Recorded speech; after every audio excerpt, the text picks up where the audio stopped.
Ontem eu vivenciei alguns acontecimentos que me fizeram refletir sobre algumas coisas. Desde uma agradabilíssima dialética com um dos meus pacientes da terapia filosófica que se deu ao final do dia, até me barrarem na entrada da academia do clube porque eu estava com uma bermuda jeans, diga-se larga, propícia para as atividades, mas não podia treinar com a bermuda jeans. Pois bem, os tempos são difíceis. Nós temos que ver a regra da proibição de jeans para atividades físicas, não conseguir ser explicada, mas ainda assim ser mantida, por quê? Só porque é regra.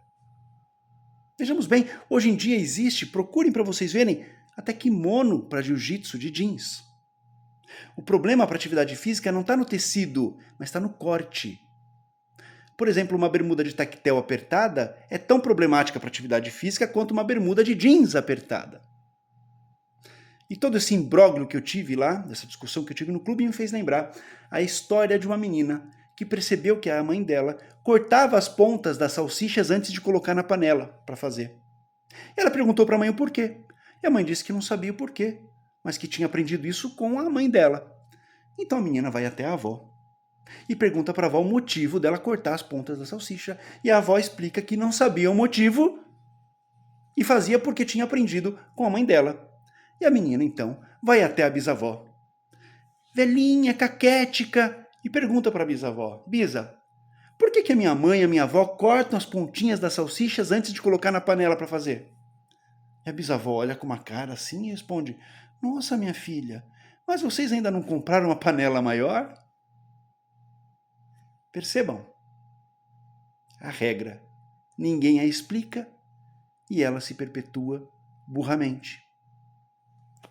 Mas os tempos também são difíceis nas redes sociais.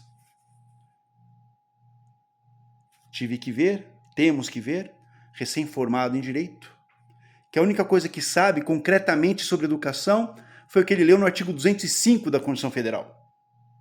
Então temos que ver essa pessoa que leu o artigo 205 da Constituição discorrer com propriedade sobre educação.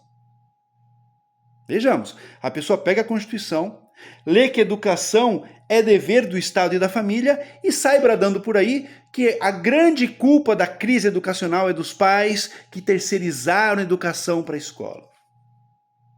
Primeiro, a pessoa não distingue nem educação formal de educação moral. Educação moral que é sim da família, educação formal que é sim da escola. Não faz esse distinguishing e acha que descobriu o grande problema da educação. Não. O problema não é a decadência do ensino que a gente tem sofrido por décadas. O problema não é o sequestro ideológico da educação, seja por essa porção da direita que sabidamente despreza filosofia, sociologia e artes. Veja-se aqui Tarciso cortando essas matérias do currículo escolar em São Paulo. Seja pela porção da esquerda que reduz toda a educação à luta de classes. Não, o problema não é isso. O problema é a família ter terceirizado a educação formal dos seus filhos. Tempos difíceis.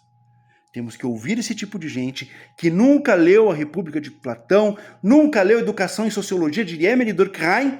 Temos que ouvir essas pessoas opinando sobre um tema que elas desconhecem.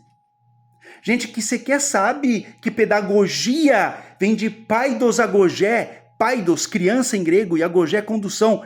Paidos agogé, condução de crianças. E o pior, essas pessoas não percebem que elas são o próprio reflexo do sistema que elas criticam. A minha formação, que se deu nos anos 80 e 90, básica, foi, eu diria, de razoável para ruim.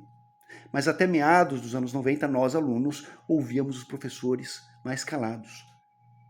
Depois disso veio a onda do pensamento crítico. Quando eu fiz faculdade de Educação Física, o pensamento já era crítico. Estavam nos ensinando a ser professores que estimulavam o pensamento crítico nos alunos.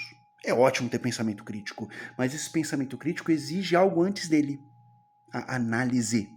Sem uma análise sólida, nós criticamos o que exatamente? Sem a atividade analítica, nós não desenvolvemos nenhum substrato para ser objeto da crítica. E eis aqui, na minha opinião, o grandiosíssimo problema da educação atual. Ensinar a criticar sem ensinar a compreender primeiro. Tempos difíceis. Tempos difíceis porque quem analisa antes de criticar percebe que quem critica sem analisar se condena pelo próprio discurso. Percebem? E o pior, não é de hoje, mas é de sempre, infelizmente, que quem critica com embasamento analítico acaba se transformando em um inimigo ideológico. É bloqueado, é evitado, é excluído.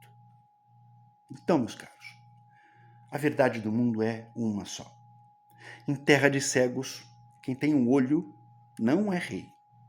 Em terra de cegos, quem tem um olho é réu